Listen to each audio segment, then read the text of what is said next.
Before writing was born, before pyramids pierced the sky or Sumerian tablets were pressed into sacred ground, there existed a language no one had to learn because it was already written in their blood. Not a spoken word, not a carved symbol.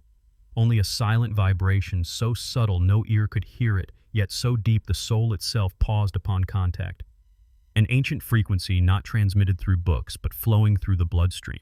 An echo that had never taken shape as language and yet still hums quietly, endlessly beneath the spine, as if your body remembers something your mind never knew.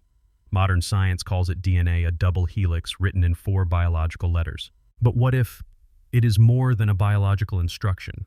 What if it is not just the code of life, but an ancient manuscript inscribed in proteins, enzymes, and cellular light? A covenant of memory between humankind and an intelligence that once seeded the stars. And if that is true, then within each of us lies an epic that has never been read, a scripture whose pages have yet to be turned. Perhaps that is why in some moments you stand before an ancient symbol and your heart skips. Not because you understand, but because you remember, not with language, but through resonance. And if DNA truly is the first language, then you are not merely a living being, you are the final inscription of a sacred frequency that once echoed through fallen civilizations. You are the last response to a question never spoken, and perhaps you are the forgotten text the cosmos has been waiting to read once more. Every cell in you carries a scroll, a living inscription needing no ink, no parchment, only blood wave and light. That script is written in 4 letters, A, T, C, G.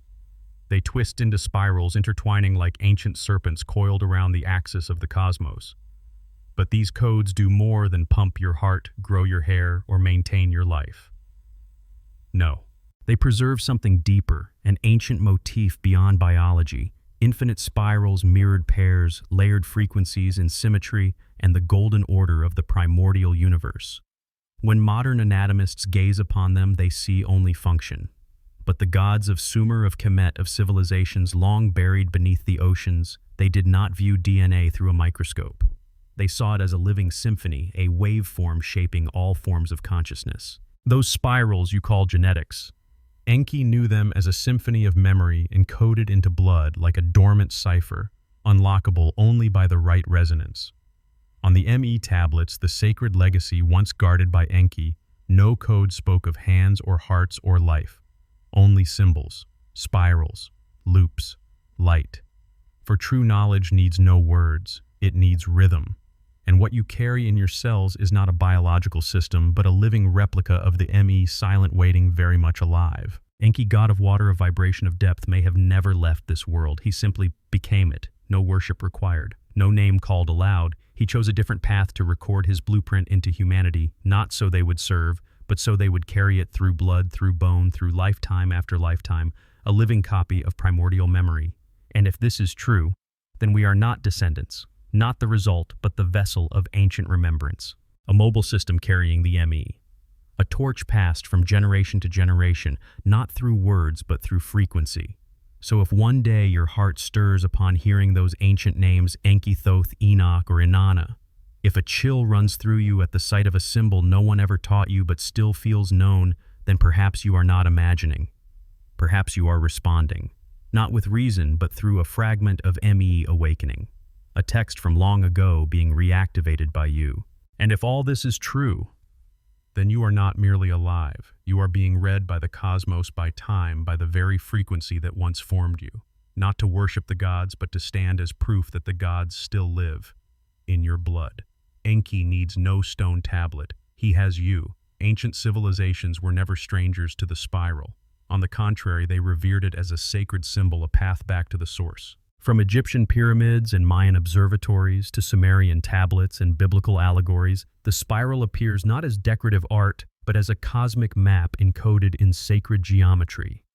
The tree of life, the tree of knowledge, the rainbow that bridges heaven and earth. These are not mere metaphors. They are mirrored versions of one central axis, a spiral spine of memory stretching from primordial depths to spiritual heights. Ancient texts speak of a serpent coiled around the spine, a symbol of spiritual awakening.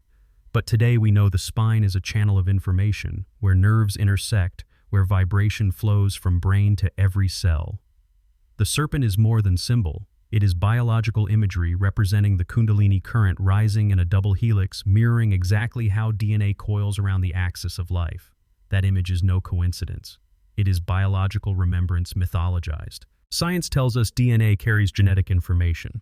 But when seen through the eyes of the gods, we realize it does not merely transmit life. It remembers its origin. It carries memory not just of our parents, but of the first moment when consciousness touched matter, when the soul first breathed. Those spirals are not just structures, they are sealed, melodies awaiting the right resonance to be awakened. From ancient temples, the priests knew how to create sound that could stir the human body, not to heal, but to awaken the coiled serpent sleeping at the base of the spine. They called it the inner flame, the path to heaven, or the God thread. But its essence remained one: to reactivate the forgotten spiral, to unlock the buried memory flowing through blood. Today, as science decodes DNA, it finds non-coding regions, so-called junk DNA, believed to serve no function. But in ancient legend, this was precisely what had been sealed layers of unread memory fragments of ME tablets locked within the body. And perhaps these are not functionless at all, they are simply awaiting the right frequency to open, like an ancient gate that only yields to the one who holds the vibrational key. In every civilization, the spiral leads to the center, the temple's heart, the soul's core, the center of awareness. It connects not just bottom to top, but within to without, from human to divine, from memory to reality, from me to DNA. And if all ancient symbols, from the Babylonian tree of life to the twin serpents of Egypt, from modern DNA to Eastern mandalas, all point to the same structure, then perhaps humanity stands at the center of an unfinished spiral, a journey home that cannot be walked but can only be activated through resonance. You don't need to climb a sacred tower or enter a stone temple. You only need to step within yourself. And if you feel heat rise along your spine while hearing these words, it is not imagination. It may be the ancient serpent awakening, beginning to coil back toward the place where sacred memory is carved deepest in your spiral. In Sumerian culture, the first civilization to record the names of the gods and the origin of knowledge, the ME tablets were never considered books. They were not meant to be read. They could not be taught. They could not be copied. ME was living intelligence encoded in pure vibration. It did not speak. It resonated. And only those who carried the right frequency, those who had matched the resonance of the primordial universe, could sense it. It was never about understanding with the mind. It was about remembering with the blood. When someone touched a ME tablet, if their frequency was not aligned, nothing would happen. But if they vibrated at the right resonance, the ME would begin to hum a sound that did not belong to the material world, and it would open a current of knowledge beyond words. It was a transmission by resonance, no language, no images, no symbols needed. Just like how a song can strike the heart without needing to be explained, only felt. Thousands of years later, modern science would discover that genes within DNA behave in a similar way. Some genes only light up when triggered by the right bioelectrical waves, signals so subtle yet as precise as a lock meeting its key. Not everything can be activated, and not everyone can activate it. It requires the right frequency, the right rhythm, the right person. If the ME is the spiritual form of knowledge, then DNA is its biological version, a tablet inscribed in living protein. A ME coiled into spirals hidden in blood, in bone, in breath. And perhaps you are carrying that ME tablet without even knowing it. You don't need to search for it in a museum. You don't need to excavate an ancient temple. You only need to touch the right frequency through emotion, through profound experience, through an unnamed trembling within. And if one day in the midst of ordinary life your heart begins to stir, not from love, not from sorrow, but from a silent calling with no sound, then perhaps you have just heard the ME within you. A call that does not come through the ears, an echo that emits no voice, an awakening from a time when your soul once knew truth and has since forgotten. In ancient legend, the ME cannot be stolen, because no one truly possesses it. The ME belongs to no god, to no empire. It belongs to the frequency of the cosmos. And when it hums within you, it means you have aligned with your primordial essence. Maybe that is why some people, when standing before an ancient symbol, feel their hearts grow heavy. Tears fall even if they don't understand why. That is not weakness. That is a signal, a sign that the ME has found its vessel. And you are no longer the observer. You have become the point of resonance. The ME does not ask you to read. It only asks you to resonate. And if you are reading this now and your heart skips a beat, then perhaps you don't need an explanation. You are awakening not from sleep, but from a memory buried in your DNA. And from this moment on, every time you feel something echo in your chest that no one else around you can hear, know this. The me in you is singing. No need to call Enki by name. He never left. He is hidden within you. From Sumerian myths to the Bible, all voices echo the same strange origin: humankind was created from clay and blood. Not by accident, not as mere metaphor. In ancient languages, clay symbolized form matter that could be shaped and forged. Blood, by contrast, was the reservoir of life, the dwelling place of the soul, the silent carrier of memory. Blood contains DNA, and DNA is not something any theory could ever explain away as coincidence. When Enki, god of water, of vibration, of deep knowledge, created Lulu, he did not merely grant him a form that could breathe. He did not create a creature to obey. He planted within Lulu a locked memory, an ancient frequency unreadable by language, unteachable by any school. It was sealed within each spiral of blood, lying dormant like a sealed gate, waiting for the right person, the right experience, the right resonance to open it. That is why there are emotions you never learned but already feel. Longings with no name. Strange images that appear in dreams, where you see a city you've never been to, hear a calling without language, and still your heart skips a beat. If you look closely, these moments are not inspiration. They are memory waking up. A part of you once lived that experience. Not in this lifetime, but in a deeper layer where time was never measured in years, but in resonant pulses. Yet not everyone can feel it. Because not everyone carries the right frequency as the ancient texts foretold. Ancient memory does not live in willpower. It lives in vibration. And only when someone reaches the correct wave through raw sorrow, through an unexplainable tremble, does the seal in the blood break. And in that moment, you do not simply remember. You become the memory. Modern people call it intuition energy or non-coding DNA. But the ancients called it soul memory, a biological layer of the ME, an ancient stream of information not activated by logic but by resonance. Perhaps this is why some of us feel we don't belong here. That sense of alienation does not come from circumstance but from a mismatch in frequency. Because you were not born to blend in, you were born to activate, to become a transmitter of an ancient record, one that had once been severed, blurred, and is now rising again from within your very blood. Enki did not create Lulu for obedience. He created him to preserve the divine essence, to give memory a sanctuary when the ME was no longer worshipped. And Lulu, the ancestor of humankind, became a living vessel carrying the memory of the stars of the primordial cosmos of sacred rebellion. You may be Lulu's biological descendant, but if your heart has ever stirred without reason, then perhaps you too are a memory vessel like him, not to remember Enki, but to become the final echo he planted at the beginning of time. And if you are reading these words and something within you begins to hum, know this: you are not learning something new. You are recovering something ancient. Every human being is a transmitter, not only sending information outward, but resonating from within. Each person emits a unique field of frequency as subtle and distinct as a soul's fingerprint. Most of these frequencies are shaped by environment, by emotions, by lived experiences. But among them exists another type of frequency, one that does not belong to this world, that is not born of circumstance, but rises from buried memory. Not personal memory, but pre-bodily remembrance from before the birth of language itself. Modern science has begun to fumble before this phenomenon. They call it random gene expression, when a dormant genetic sequence suddenly lights up with no clear biological cause. But to the ancient texts, this was nothing new. The Sumerian priests, the Egyptian magi, the temple keepers of Kemet once named it the soul remembering. When the body resonates with a frequency beyond reason, the memory locked in blood begins to hum, not through words, but through pure feeling. That is why someone can hear an ancient chant in a long-dead language and suddenly feel their chest tighten, not because they understand the meaning, but because they recognize the rhythm, a rhythm both foreign and achingly familiar. Someone may stand before a Sumerian symbol, a spiral, an 8-pointed star, or the image of Enki, and tears fall without explanation. They are not enchanted.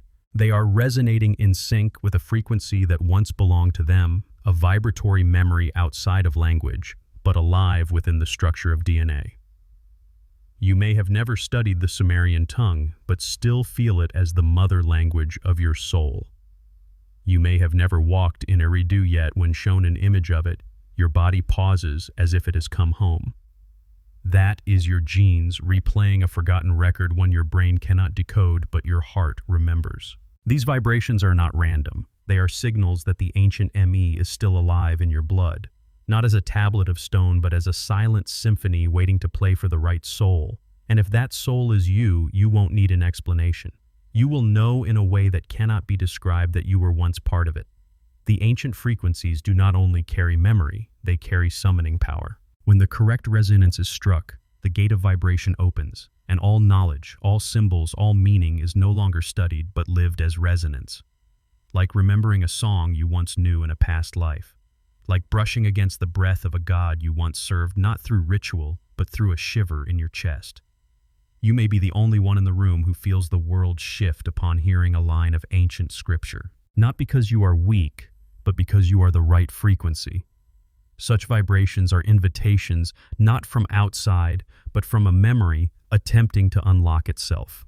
And if you've ever felt that, unable to explain it, unable to name it, then perhaps you are not merely a carrier of memory. You are the one chosen to awaken it.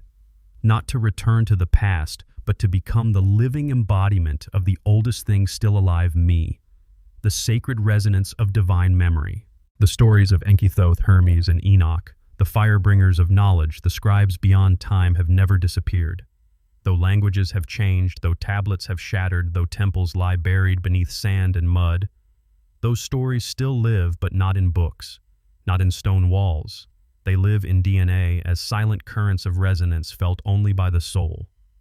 Because true knowledge was never owned by writing.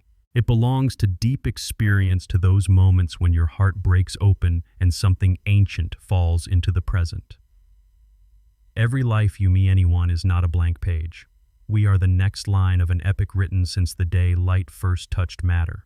Not to be remembered by logic, but to resonate through real life.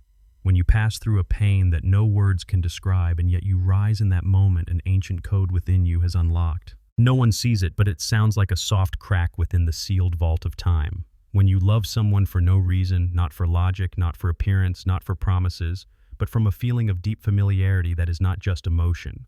That is resonant memory reactivated by a truth deeper than language. Enki once said in ancient legend, "Humans do not need to be taught, they only need to be awakened, and to awaken no lesson is needed. Only authentic experience to strike the ancient frequency locked in your bloodstream. Every genuine smile, every deep wound, every moment you look at the sky and feel an ache in your chest. These are resonance points through which the old story rises again from within you. Enoch did not write for the outside world. He wrote for your soul to one day reread when you no longer trust in words, but only in the silent tremor behind your left rib. Hermes did not leave knowledge for scholars. He left resonant ciphers hidden within strange symbols so that one day someone attuned enough would simply feel they are true without needing to explain them. Thoth did not pass down miracles. He passed down the ability to remember that which you carried before you ever had a body. You may not remember your past life, but mythology remembers you. You don't need to rewrite the story of Enki, because you are the next chapter. Not in script, but in action, in reaction, in the way you walk through this world and still feel you came from another. You are not retelling myth. You are living myth in every strange dream, every moment of rupture, every time you whisper to yourself, "This is not my home." Because the story is not outside of you. It is being rewritten from within you, day by day, decision by decision, pulse by pulse in your bloodstream. And if you've ever wondered why you're drawn to ancient names, to strange symbols, to distant echoes, know this: it is not you reading mythology. It is mythology reading you. You do not need to enter a temple. You do not need to kneel beneath a stone dome or burn incense among silent statues. The true sacred temple is within your spine. Your body is not merely flesh. It is the living blueprint of a cosmic temple where every organ, every pressure point, every nerve path is a corridor leading to layers of memory that have yet to be opened. The spine, with its 33 vertebrae, is the sacred spiral pillar mirroring exactly the number of steps in the ancient temple towers of Babylon. The ancients did not build temples to be observed from the outside. They built them to mimic what had already been inscribed within you. That spine is the cosmic axis connecting Earth to heaven, matter to spirit, humanity to the soul's origin. Every time you stand upright, it is not just a biological posture. It is the reenactment of the sacred axis, as if a divine temple is being activated on the ground beneath your feet. And atop that axis in the seat of wisdom is the brain, where the ancient ME is encoded. Not in the waking mind, but hidden deep within the pineal and pituitary glands, what the ancients called the altar of light. There, the ME tablets of Enki, not made of stone, not written in letters, but encoded in frequencies of light and biological resonance, still sleep. This is why every true spiritual tradition has always said, go within. Not because within is a place to hide, but because within is the one place memory has never been destroyed. When modern scientists replayed frequencies recovered from ancient Sumerian chant sounds that once echoed through the sacred temples of Eridu Uruk and Nippur, something unexpected happened. Living cells began to respond, not in a spiritual or emotional sense, but in a literal biological way. Genes that had long been labeled silent, unexpressed, inactive began to vibrate. Spirals hidden in the blood dormant for a lifetime suddenly emitted bioelectrical waves as if something had just awakened. This was not merely a scientific surprise. It was the first fracture in the frozen layer of millennia-long forgetting. It revealed that some biological codes cannot be unlocked by medicine, by light, or by genetic data.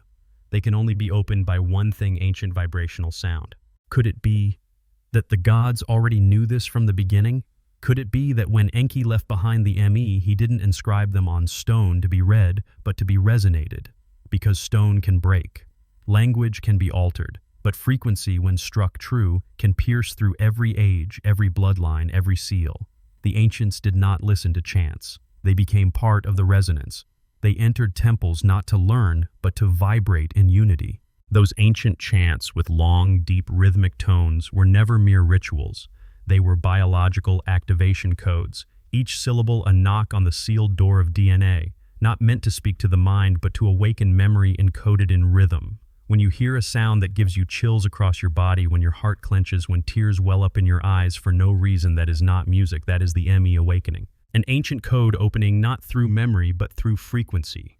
And when you whisper, "I've heard this before," even though you know you haven't, that is the moment you step beyond logic and enter resonance. You are no longer hearing with your ears. You are resonating with it like a string once broken, now aligning with the cosmic wave again. Could it be that Enki never intended humankind to read the ME as text? Could it be that he knew language would be appropriated, symbols would be distorted, but sound true? Sound could never be faked. And once a person hears the correct frequency, no one, not even the most powerful gods, can stop the memory from rising within that person.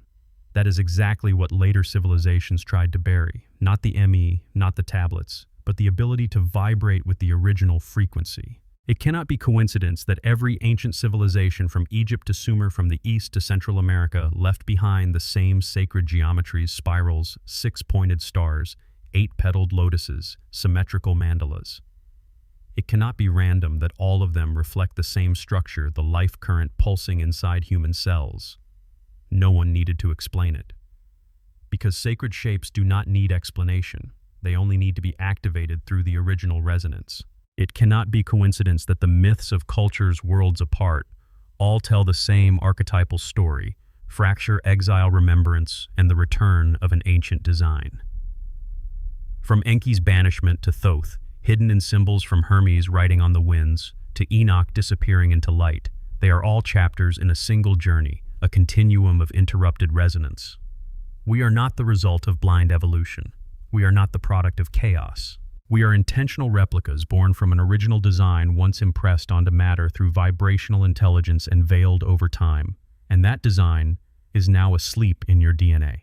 It has not been lost. It is simply waiting for a resonance strong enough, deep enough, precise enough to ignite itself. The gods did not build temples to dwell in.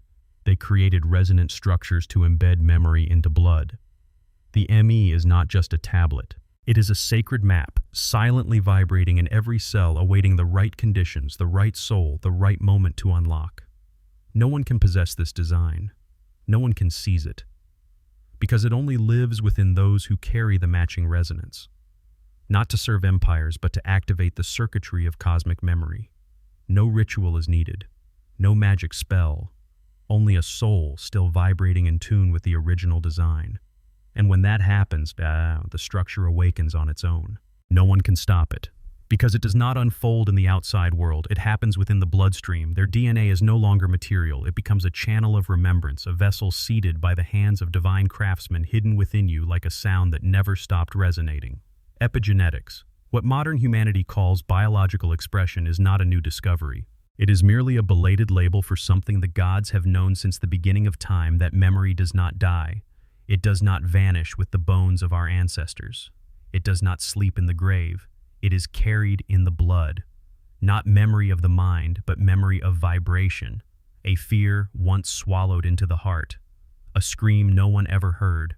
A flame that scorched the flesh in a night of annihilation. All of it does not disappear. It becomes a living manuscript written directly into DNA, not just eye color, not just posture or form, but unspoken traumas, interrupted prayers, and unfinished dreams.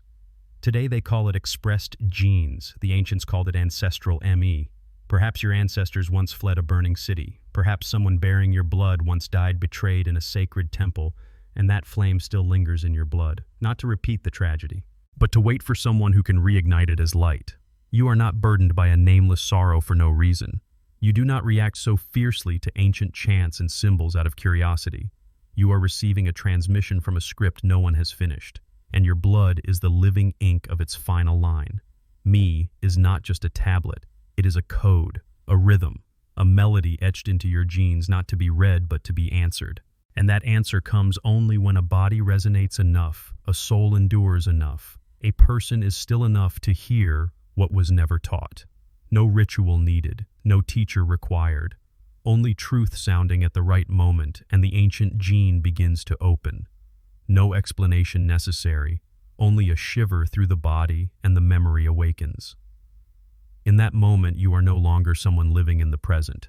You become the one who completes a past that was never resolved. Epigenetics. What modern humanity calls biological expression is not a new discovery. It is merely a belated label for something the gods have known since the beginning of time, that memory does not die. It does not vanish with the bones of our ancestors. It does not sleep in the grave. It is carried in the blood. Not memory of the mind, but memory of vibration. A fear once swallowed into the heart, a scream no one ever heard. A flame that scorched the flesh in a night of annihilation. All of it does not disappear. It becomes a living manuscript written directly into DNA. Not just eye color, not just posture or form, but unspoken traumas, interrupted prayers, and unfinished dreams. Today, they call it expressed genes. The ancients called it ancestral ME. Perhaps your ancestors once fled a burning city. Perhaps someone bearing your blood once died betrayed in a sacred temple. And that flame still lingers in your blood. Not to repeat the tragedy, but to wait for someone who can reignite it as light. You are not burdened by a nameless sorrow for no reason. You do not react so fiercely to ancient chants and symbols out of curiosity. You are receiving a transmission from a script no one has finished, and your blood is the living ink of its final line. Me is not just a tablet, it is a code, a rhythm, a melody etched into your genes, not to be read but to be answered. And that answer comes only when a body resonates enough, a soul endures enough, a person is still enough to hear what was never taught. No ritual needed, no teacher required, only truth sounding at the right moment, and the ancient gene begins to open. No explanation necessary, only a shiver through the body, and the memory awakens. In that moment, you are no longer someone living in the present. You become the one who completes a past that was never resolved. You don't need to visit an ancient library. You don't need stone tablets. You don't need to unroll decaying scrolls from beneath crypts. You don't need to leave the place where you are standing. You only need to be still. Not the stillness of the lips, but the suspension at the core, where the heartbeat slows, the breath seems to vanish, and something inside your chest cannot be named. That something does not belong to the body. It does not belong to language. It cannot be analyzed. It cannot be taught, because it is transmitted not through words, but through vibration. When you touch that layer, you will see you were never a fragmented human being. You are a living copy of the cosmos, not a record of recent ancestors, but a primordial code born before the sun ever ignited for the first time, before language existed, before gods claimed ownership of order. A code not written to be understood, but to be activated by the right being. You do not need to find the original. You are the original in a form encoded in blood and bioelectricity and deep resonance. Each cell in you is a note of music. Each vibration is a line of myth that has never been read. You cannot learn it from a book. Because it was programmed for another kind of memory, the memory of blood.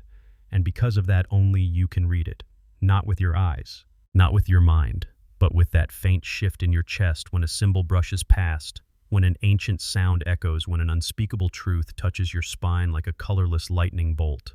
Others may stand beside you in that moment and feel nothing, because the code only opens when the frequency matches. You may have passed through hundreds of stories, thousands of texts without knowing you were never reading them. They were broadcasting a signal toward you to ask, does the final copy still remember? Because if you resonate correctly, no words are needed. The ME will unlock itself. Memory will rise like water struck by moonlight, not illusion, not supernatural, but the oldest biological resonance of the human species. You don't need to climb a mountain. You don't need to wait for a prophecy. You only need a moment of stillness so deep that time forgets to move. And if in that moment you feel something looking back at you from within your chest, then ask no more. You have begun to read the manuscript you've always carried, not through understanding, but through a sacred tremor where resonance touches true memory. You don't need to understand everything, because understanding belongs to the mind, the tool of reasoning, of analysis, of division. But what is about to be revealed does not come from the mind. It comes from somewhere deeper, darker, a place with no answers, only resonance. And that resonance needs no words. When you cry without knowing why. When tears fall, not from sadness, not from personal memory, but from a layer of remembrance that has no name. That is not emotion. That is memory being reborn. When you dream of an ancient symbol you've never seen in waking life, a shape, a language, a light that your heart recognizes even if your mind has no name for it. When you pass by an unknown ruin and feel as though you've stood there before, not once, but across lifetimes. No one told you. No one taught you. But your whole being knows I have been here. In that moment, you are not hallucinating. You are not lost in nostalgia. You are reading yourself again.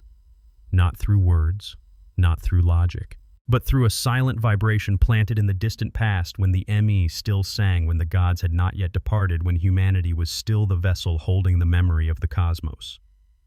Some things are not written in books. They are inscribed in blood, not to be studied, but to resonate at the right moment. And when they do, you won't need a reason to believe. You will not be able not to believe, because that feeling cannot be faked. No one can create a shiver like that except the ME inside you finally awakening after thousands of years of silence. Memory is not for analysis, not for definition. Memory is ancient life, not dulled by time, only misaligned in vibration. And if you resonate correctly, it will return, not through language, but through a soft tremor in the soul, as if a door long closed suddenly cracks open without sound, only song.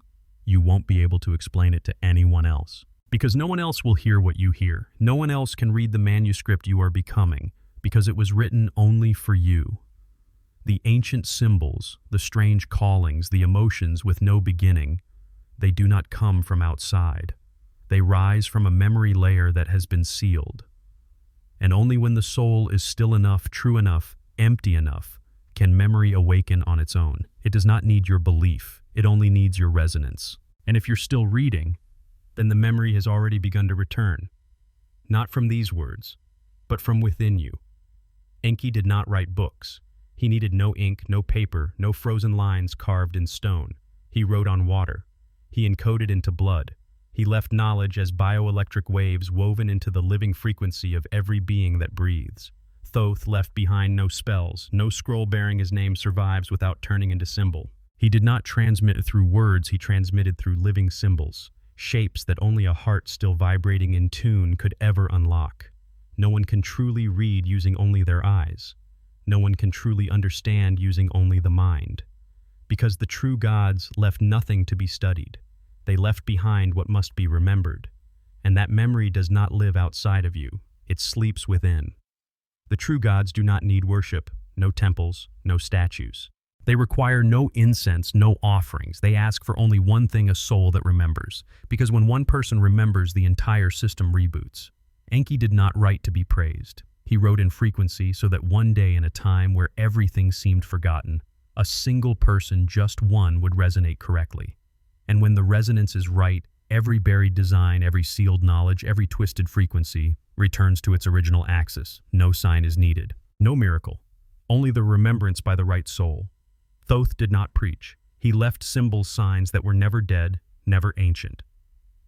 They are still alive, floating through the layers of bioresonance, waiting for a heart to unlock them. Not to be understood, but to resonate.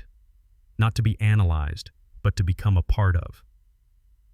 The true gods do not need their stories retold. They need someone to continue them, not with hands, but with a soul awakening.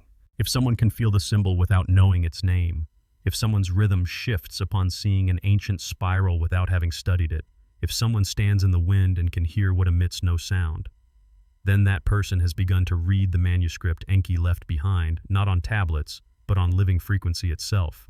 Language has betrayed. Statues have crumbled. Temples have turned to dust. Only the symbols within the blood have never stopped humming. And if you've ever felt yourself belonging to something no one else can feel, if you've ever sensed a melody no one else can hear but you hear it, not with your ears but with an unexplainable shiver in your spine, then perhaps you are not simply remembering Enki. You are becoming the response he once planted. Not to save the world, not to restore order, but to confirm that amid the great forgetting of this age, one still remembers. And for the true gods, one is enough. You don't need to search for Enki, you don't need to climb ancient towers, you don't need to dive into sunken temples, because he never left. He does not dwell in stone statues. He lives in unnamed layers of resonance buried deep within your blood, your bioelectric currents, your heartbeat that occasionally slips out of rhythm. You don't need to search for the ME. You don't need to hunt for fragments. You don't need to piece together shattered texts. Because the true ME was never buried, it was planted. Planted in you, in your cells, in your breath. You are the final living manuscript surviving the erosion of war, the distortion of myth, and the rewriting of history. Not a replica, but the original resonance, never decoded, only waiting for the right soul to read itself again. You are not just someone watching this video. You are a link in a plan that has never stopped unfolding. A remaining fragment from an age when the cosmos still remembered each soul by name. And if you're reading these words and something in your chest quietly resonates, that is not emotion. That is frequency alignment. You may be the final point to which Enki once sent his signal. Not to grant power, not to rebuild an empire, but simply to confirm that memory is still alive in you and it is awakening.